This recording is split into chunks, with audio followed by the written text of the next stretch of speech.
উনি যখন বাংলার মাটিতে রাজনীতি করব না এই মুচলেকা দিয়ে লন্ডনে পালিয়ে গিয়েছিলেন, আমরা ওনাকে গুপ্ত বলি নাই। উনি যখন লন্ডনের মাটিতে বসে ভিডিও কলে রাজনীতি করেছেন লুকিয়ে থেকে, ওনাকে আমরা গুপ্ত বলি নাই।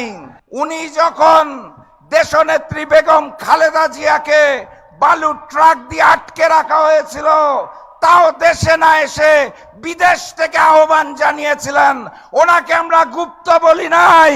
দেশনেত্রী বেগম খালেদা জিয়াকে যখন গ্রেফতার করে তিলে তিলে জেলখানায় অত্যাচার করা হয়েছিল, উনি তাও দেশে আসেন নাই, লুকিয়েছিলেন লন্ডনে, ওনাকে আমরা গুপ্ত বলি নাই। 16 মাস সময় লাগলো ওনার দেশের মাটিতে পা দিতে। উনি লন্ডনে বসে বললেন দেশে আসার সিদ্ধান্ত নাকি ওনার একার না, কার কার সিদ্ধান্তে উনি চলেন, কোথায় কোথায় মুচলেকা দিয়ে নিজ মাতৃভূমিতে নামতে হয় সেটা উনি পরিষ্কার করেন নাই, ওনাকে তো আমরা গুপ্ত বলি নাই। যুদ্ধে আমাদের জয় হবে, আমরা ভোট কেন্দ্র পাহারা দিয়ে রাখতে পারবো। শহীদি তামান্না নিয়ে এই দুনিয়ায় আমরা এসেছি, মনে রাখবেন। 5ই আগস্টের যুদ্ধে যেভাবে রক্ত দিয়ে ফ্যাসিস্ট শেখ হাসিনাকে তার মামু বাড়ি দিল্লি পাঠিয়েছিলাম, সেই একইভাবে প্রয়োজনে আবারও শহীদ হব, কিন্তু নতুন করে সৃষ্টি হওয়া 90 জালেমের হাতে আর বাংলাদেশকে দেব না ইনশাআল্লাহ। সংগ্রামী সাথী এবং বন্ধুগণ, ওই লন্ডন থেকে এক নতুন মুফতি এসেছে, জানেন বোধহয় আপনারা। আমরা আশা করেছিলাম লন্ডন থেকে একজন জাতীয় নেতা দেশের মাটিতে আসার পর এই চাঁদাবাজি এবং রাহাজানিতে লিপ্ত গুন্ডা প্রকৃতির বিএনপি বোধহয় পরিবর্তন হবে, কথাবার্তা আচর আচরণে বোধহয় বিএনপির একটা পরিবর্তন হবে।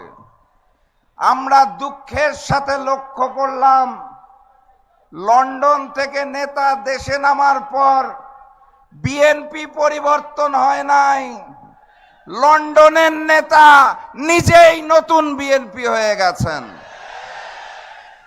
সংগ্রামী সাথী এবং বন্ধুগণ, বিএনপি নামক দলটি যদি রাষ্ট্রীয় ক্ষমতায় আসে, তাহলে যিনি প্রধানমন্ত্রী হবেন, জাতীয় নেতা, তার দলের নেতারা তাকে বলে জাতীয় ইমাম, তিনি মঞ্চে দাঁড়িয়ে বলেন গুপ্ত গুপ্ত। হ্যাঁ, ওনার মতো একজন জাতীয় নেতার মুখে আমরা এই ধরনের তৃতীয় শ্রেণীর রাজপথের বিএনপি কর্মীদের ভাষা আশা করি নাই। উনি যখন বাংলার মাটিতে রাজনীতি করব না এই মুচলেকা দিয়ে লন্ডনে পালিয়ে গিয়েছিলেন, আমরা ওনাকে গুপ্ত বলি নাই।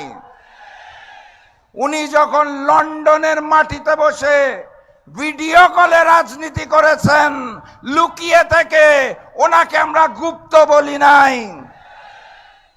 উনি যখন দেশনেত্রী বেগম খালেদা জিয়াকে বালু ট্রাক দিয়ে আটকে রাখা হয়েছিল, তাও দেশে না এসে বিদেশ থেকে আহ্বান জানিয়েছিলেন, ওনাকে আমরা গুপ্ত বলি নাই। দেশনেত্রী বেগম খালেদা জিয়াকে যখন গ্রেফতার করে তিলে তিলে জেলখানায় অত্যাচার করা হয়েছিল, উনি তাও দেশে আসেন নাই, লুকিয়েছিলেন লন্ডনে, ওনাকে আমরা গুপ্ত বলি নাই। ফ্যাসিস্ট শেখ হাসিনা অগাস্ট মাসের 5 তারিখ পালিয়ে গেলেন, তারপরে উনি দেশে আসতে পারলেন না।